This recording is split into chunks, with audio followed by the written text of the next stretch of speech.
The bells of Hallowfen. In the marshland village of Hallowfen, there always smelled faintly of peat and smoke. At night, the mists rolled low and heavy, curling through the crooked streets like pale serpents. Most villagers retired early, For it was said that after midnight the bells began to ring. No one could say where the sound came from. there was no church, no tower, no visible bell. Yet, deep in the fork, the solemn tolling echoed low, metallic, mournful, Some claimed it came from the swamp itself, as though the bog had swallowed a cathedral long ago. and its bells still called through water and time. Myra, the miller's daughter, had grown up with the bells. As a child, she counted their strikes to lull herself to sleep. But as she grew older, She noticed something troubling.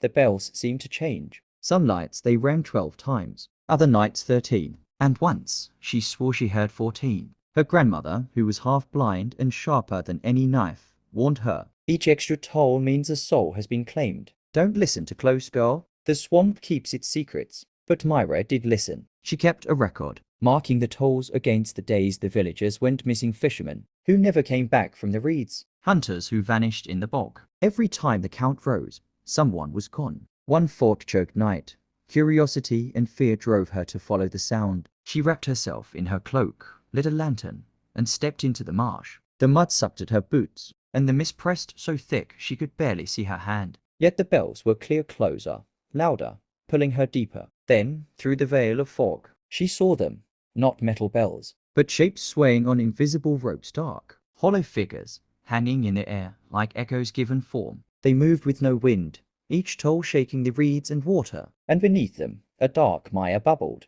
as though something vast and ancient breathed beneath the mud. One bell turned toward her. Though it had no face, Myra felt it see her. The toll that followed was not heard with her ears but struck straight through her chest, rattling her bones. She fell to her knees, clutching her lantern. The last thing she remembered was her own heartbeat sinking with the toll, slower, slower, until the sound was inside her. At dawn, the villagers found her lantern at the swamp's edge, still burning. Myra was never seen again. That night, when the fog returned, the bells rang 15.